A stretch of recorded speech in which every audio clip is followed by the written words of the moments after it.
नमस्कार दोस्तों, आप देख रहे हैं रियल क्राइम हिस्ट्री और मैं हूं आपके साथ खुर्शीद आलम। दोस्तों, एक व्यक्ति एक कॉल गर्ल को फ़ोन करता है। फ़ोन करने के बाद उसको कहता है, तुम्हारे पास जितनी भी लड़कियां काम करती हैं उन सभी की तस्वीरें भेजो, मुझे उसमें से कुछ खूबसूरत लड़की को सिलेक्ट करना है। जिसके बाद वहाँ से करीब 10 फ़ोटो भेजी जाती है। 10 फ़ोटो भेजने के बाद ये हर फ़ोटो को देखता है, लेकिन वो सिलेक्ट नहीं करता, सभी को रिजेक्ट कर देता है। जिसके बाद ये दोबारा कॉल करता है और कहता है, तुम्हारे पास अच्छी से अच्छी लड़की जो भी है उसकी फ़ोटो भेजो। फिर 5-7 फ़ोटो और भेजा जाता है। उस फ़ोटो को भी ये देखता है और रिजेक्ट कर देता है। फिर ये फ़ोन करता है और कहता है, तुम्हारे पास जो सबसे खूबसूरत लड़की हो, जो बिल्कुल नई आई हुई लड़की हो, उस लड़की की तस्वीरें भेजो। जिसके बाद कॉल सेंटर से वहाँ से जो है 3 और फ़ोटो भेजे जाते हैं। 3 फ़ोटो भेजने के बाद उसमें से एक लड़की को वो सिलेक्ट कर लेता है, जो कि दिखने में काफ़ी खूबसूरत थी। अब उस लड़की को सिलेक्ट करने के बाद अब इन लोगों को होटल बताया जाता है, कौन से होटल में मिलना है, कहाँ मिलना है, वो सारी चीज़ें फ़िक्स हो जाती है। फिक्स होने के बाद ये होटल पहुंचता है, उधर से कॉल गर्ल भी होटल पहुंचती है। होटल में जाकर ये व्यक्ति इंतज़ार कर रहा होता है। उतने में ही कॉल गर्ल दरवाज़ा नॉक करती है। दरवाज़ा नॉक करने के बाद दरवाज़ा जब खोलता है तो सामने कुछ अलग ही मंजर था। दोस्तों, इस कहानी में आगे बढ़ूँ उससे पहले आप सभी से एक ही रिक्वेस्ट है कि चैनल को ज़रूर सब्सक्राइब करें और वीडियो को लाइक करें और हमें सपोर्ट करें। जो दरअसल उसने जो देखा वो उसकी पत्नी थी। तो आइए जानते हैं इस पूरी घटनाक्रम के बारे में, आखिर कैसे एक पत्नी जो है वो कॉल गर्ल के लिए काम किया करती थी। दरअसल दोस्तों, ये जो कहानी है उत्तर प्रदेश की है। उत्तर प्रदेश का रहने वाला एक अनिल नाम का शख्स होता है। अनिल अनिल का जो शादी है वो करीब 4 साल पहले हुई थी। 4 साल शादी होने के बावजूद उसकी जो पत्नी है वो ज़्यादातर मैके में रहा करती थी। इस पर अनिल को भी कोई ज़्यादा एतराज़ था नहीं, लेकिन फिर भी वो सोचता था कि मेरी पत्नी ज़्यादातर मैके में रहने को क्यों जिद करती है। फिर भी वो इस बात को इग्नोर करता रहता था। 4 साल का समय बीत चुका था। 4 साल का समय बीतने के बाद अब उसे एक महिला से मुलाकात होती है। एक महिला जो अनिल को मिलता है रास्ते में। मिलने के बाद वो महिला पहचान जाती है और कहती है, तुम पूजा के पति हो?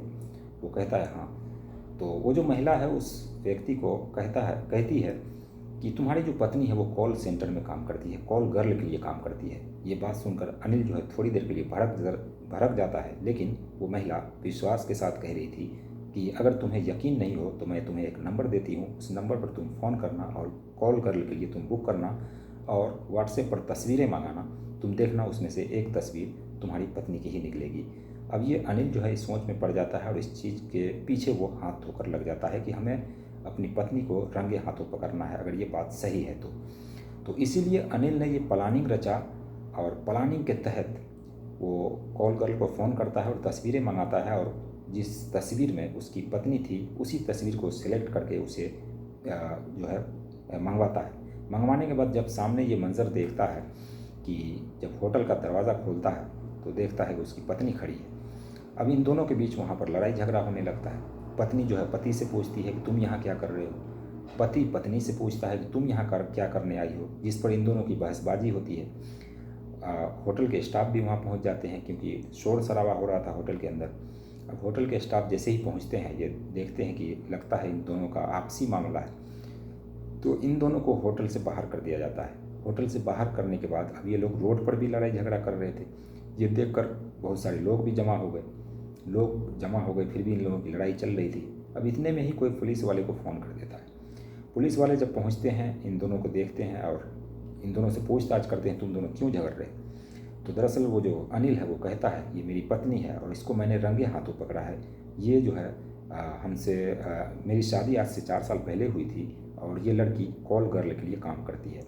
लेकिन जो पत्नी है वो कहती है कि मैं चेक करना चाह रही थी, मेरे जो पति है उसका आदत ख़राब है, वो कॉल गर्ल को बुलाया करता है। जिस पर इन दोनों की बहसबाजी तो हो ही रही थी। पुलिस अब इस बात की छानबीन कर रही थी।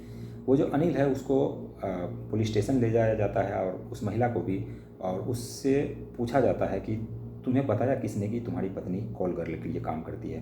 तो वो उसी महिला का नाम लेता है जिस महिला से उसकी मुलाकात हुई थी, जिसने उसे नंबर दिया था। तो उस महिला को बुलाने के लिए पुलिस कहती है। वो महिला आती है। आने के बाद ये साबित हो जाता है कि जो उसकी पत्नी है वो वाकई कॉल गर्ल के लिए काम किया करती थी और ये शादी के बाद नहीं बल्कि शादी से पहले ये कॉल गर्ल के लिए काम किया करती थी। इससे पैसे कमाने का बहुत ज़्यादा शौक़ था और इसी शौक़ में ये पति का वैल्यू नहीं दिया करती थी और कॉल गर्ल के लिए काम किया करती थी। अब इन दोनों का लड़ाई झगड़ा देख करके पुलिस वाले भी सोचते हैं या फिर चाहते हैं कि इन दोनों का मिलान कर दिया जाए, लेकिन ये लोग मिलने के लिए तैयार नहीं थे। अब पुलिस वाले कहते हैं कि गलती तुम दोनों की है। अब इसमें कैसे यकीन किया जाए कि तुम अपनी पत्नी को चेक करने के लिए किए थे या फिर तुम खुद कॉल गर्ल को बुलाया करते थे हमेशा। अब इन दोनों पर जब दबाव बनता है तो ये दोनों कबूल लेते हैं और कहते हैं ठीक है, हम आज के बाद ये सब काम नहीं करेंगे और मेरी जो पत्नी है हम दोनों एक साथ रहेंगे और आज के बाद इसको भी ये काम छोड़ना होगा। तो ये मामला यहाँ पर सुलझ जाता है, लेकिन वो जो महिला थी जो कॉल गर्ल के लिए काम किया करती थी उसको पुलिस जो पकड़ करके उसे गिरफ्तार करती है। और जो कॉल सेंटर था जहाँ से ये धंधा चल रहा था, काला धंधा, उस कॉल सेंटर में भी और बहुत सारी लड़कियों को वहाँ से निकाला जाता है, उसे बचाया जाता है। जिसके बाद ये मामला जो वो अखबारों में आता है, सुर्खियों में आता है और पूरी दुनिया को ये पता लगती है कि एक पत्नी कैसे पति के रहते हुए कॉल गर्ल के लिए काम किया करती थी। दोस्तों ये थी एक कहानी छोटी सी।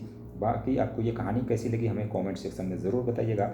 और वीडियो बनाने का मकसद किसी की भावनाओं को ठेस पहुंचाना नहीं बल्कि आप सभी को जागरूक करना था। तो ज़रूर बताइएगा कमेंट सेक्शन में और चैनल को ज़रूर सब्सक्राइब कीजिए दोस्तों, वीडियो को लाइक कीजिए। मिलते हैं नेक्स्ट वीडियो में नई कहानी के साथ, तब तक के लिए बाय बाय, टेक केयर।